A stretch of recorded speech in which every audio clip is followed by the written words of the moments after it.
J'adore les desserts. La mousse au chocolat, la crème au caramel, le tiramisu, tout.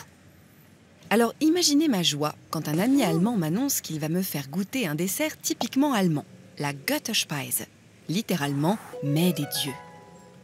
Immédiatement, j'imagine une bande de joyeuses divinités se délectant d'un banquet d'hydromel, de nectar et d'ambroisie. La réalité est différente. Mon ami agite un petit sachet. Tada! Qu'est-ce que c'est? Ah, une poudre blanche. Regarde, me dit-il. On la verse dans un demi-litre d'eau bien chaude, on touille pendant 30 secondes et, surprise, la potion devient verte. Ça existe aussi en rouge, goût framboise, et en jaune, goût citron. La verte est au goût de Waldmeister, littéralement maître de la forêt. C'est une petite plante que personne ne connaît en France. Carambola, je vous en ai déjà parlé, souvenez-vous. Mon ami place notre préparation au réfrigérateur. Ensuite, il faut patienter 5 heures, qui me paraissent comme une éternité. Me voici enfin prête à goûter le dessert des dieux.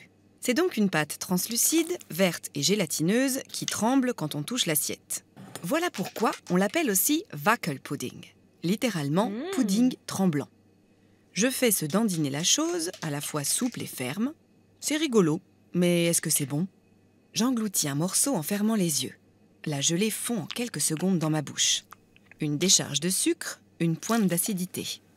Un cocktail aux arômes chimiques façon Haribo agite mes papilles pendant un court instant. Voilà, c'est fini.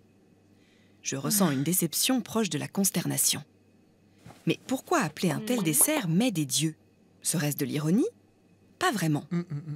Derrière cette supercherie à la limite du blasphème se cache le fameux Dr Oetker, un pharmacien allemand connu pour ses levures chimiques et préparations culinaires. Il commercialisa le produit en 1912 et au lieu d'inventer un nom et de le déposer, il choisit le mot Götterspeise, les termes Götter, Dieu, et Speise, mais n'étant évidemment pas protégés. Bon, je ne sais pas si les Allemands aiment réellement manger cette chose qu'ils essaient courageusement d'améliorer avec de la chantilly, de la sauce vanille ou de la vodka. En revanche, je sais qu'ils aiment jouer avec.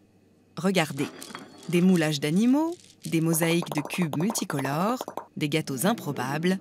Certains piègent même des bonbons et des fruits à l'intérieur, quand ils n'injectent pas la Götterspeise carrément dans des coques d'œufs. Ah, je sens que ça me donne des idées. Ah, c'est parfait!